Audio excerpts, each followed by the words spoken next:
हमारे आदरणीय सम्माननीय श्रोतागण, अहरा के पदाधिकारी और सदस्यों और मेरे मानवाधिकार के सजग साथियों, डॉक्टर दुआ का नमस्कार।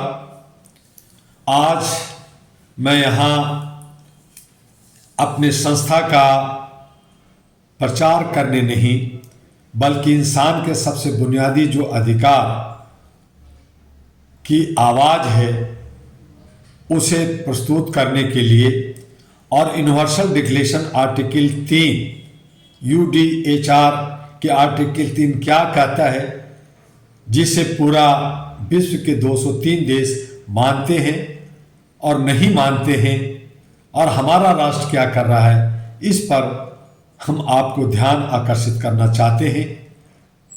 जहां संयुक्त राष्ट्र मानवाधिकार घोषणा का अनुच्छेद 3 यानी आर्टिकल 3 कहता है प्रत्येक व्यक्ति को जीवन, स्वतंत्रता और व्यक्तिगत सुरक्षा का अधिकार है, वो क्या मिल रहा है।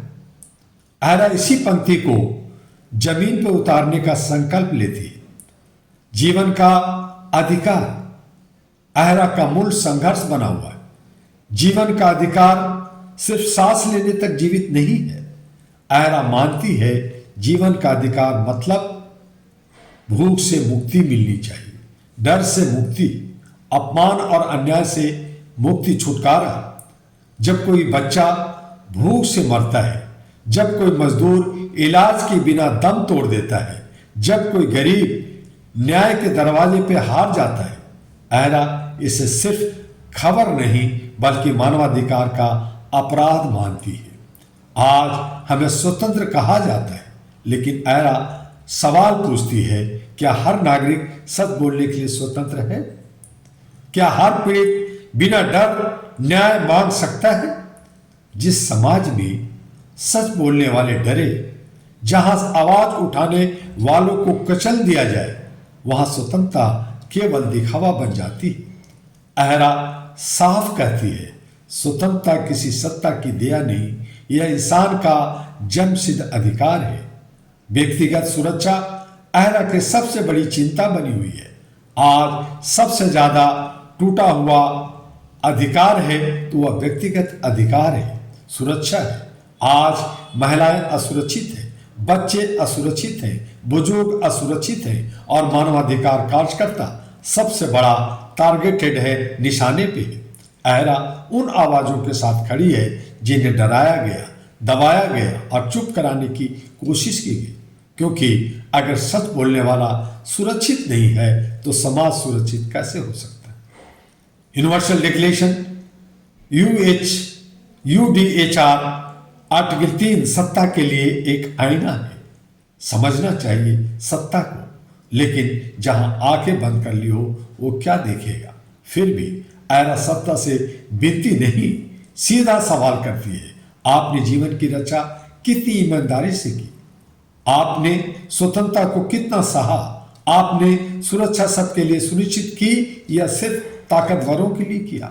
मानवाधिकार भाषण से नहीं, न्यायपूर्ण कार्रवाई से जिंदा रहती है। अहरा सिर्फ संगठन नहीं, यह एक आंदोलन है और अहरा का संकल्प है अन्याय के खिलाफ, डर के खिलाफ और इंसान के खिलाफ में आवाज उठाए। आज अहरा हर उस व्यक्ति की ढाल बनना चाहता है जिसका जीवन, स्वतंत्रता और सुरक्षा खतरे में है। अब चुप रहना अपराध हो गया। आज अगर हम चुप हैं तो कल हमारी चुप्पी ही हमारा भविष्य तय करेगी।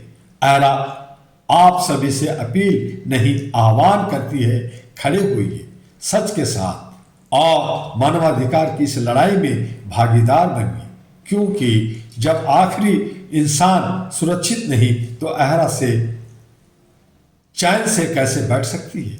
याद रखिए, धर्म से पहले इंसान है, राजनीतिक से पहले इंसान है और सत्ता से पहले इंसान है। और इसीलिए अहरा यानी all India human rights association पिछले 40 वर्षों से 1986 से भारत के 36 राज्यों में 825 से ज़्यादा सेंटर कमेटी बना करके 18 देशों में यूनाइटेड नेशन के साथ जुड़कर, इंटरनेशनल बार एसोसिएशन लंदन के साथ जुड़कर, इंटरनेशनल बार एसोसिएशन यूएस के साथ जुड़कर भारत के NALSA national legal service authority के साथ जुड़कर, तमाम कोर्ट कचहरी के साथ जुड़कर, तमाम संगठनों के साथ कंधे से कंधे मिलाकर, तमाम अथॉरिटी के साथ और उनके नियमों के दायरे में रहकर, भारत के जो हमारा सुशासन, हमारा जो संविधान है उसके दायरे में रहकर नीट एंड क्लीन तरीके से आप सभी के सहयोग से आगे बढ़ता रहा। मानव चयन बनाना, मानव लाइब्रेरी बनाना, बहुत सारे मानवीय मूल्यों के लिए काम करना, छोटे बड़े प्रोजेक्टों पे काम करना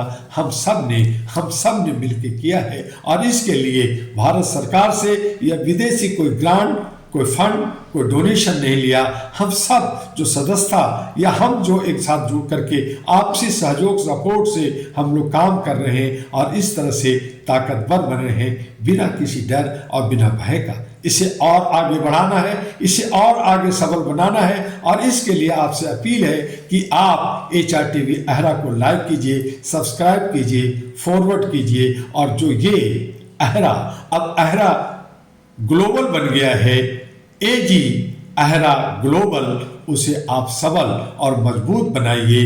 तमाम सोशल मीडिया पर आपको AG अहरा ग्लोबल अहरा मिलेगा, उसे आगे बढ़ाइए और ज़्यादा से ज़्यादा सदस्यता अभियान चलाकर इसे मजबूत कीजिए ताकि हम सब अन्याय के खिलाफ खड़ा हो सके, लड़ सके। बहुत सारे काम हैं लेकिन आर्थिक की वजह से, फंड कमी होने की वजह से बहुत सारे कामों में बाधा होती है, लेकिन हम अपने आप को डरते नहीं या हम किसी से कुछ लेते नहीं। तो जो हमारे सदस्य हैं वो ही हमारी एक ताकत है। इसलिए सदस्यता बनाइए, ज़्यादा से ज़्यादा कमेटी बनाइए और हर राज्य, हर कस्बा, हर जिला, हर प्रखंड, हर तहसील में फैल जाइए। यही सच्चा हमारा कर्तव्य होगा। और जो कुकुरमुत्ते की तरह जो असामाजिक तत्व या सरकार या विपक्ष मानवाधिकार पर गलत राह पे जाकर हमें और आपको दिग्भ्रमित करते हैं, उन्हें भी मुंह तोड़ जवाब देना है। हमसे जो कुछ भी गलती हो उसके लिए माफ़ी चाहेंगे और यही चाहेंगे कि आप अहरा के एक सच्चा सिपाही बनते हुए राष्ट्र के लिए, समाज के लिए और अपने परिवार के लिए कुछ करने के लिए और बिना किसी नफरत, बिना किसी भेदभाव का आगे बढ़िए। फिर आपसे कल मिलेंगे आर्टिकल 4 पर, जिस पे विस्तार से यूनिवर्सल डिक्लेरेशन के आर्टिकल 4 क्या कहती है जानकारी लेंगे। तब तक के लिए डॉक्टर दुआ आपसे अलविदा लेता है। नमस्कार।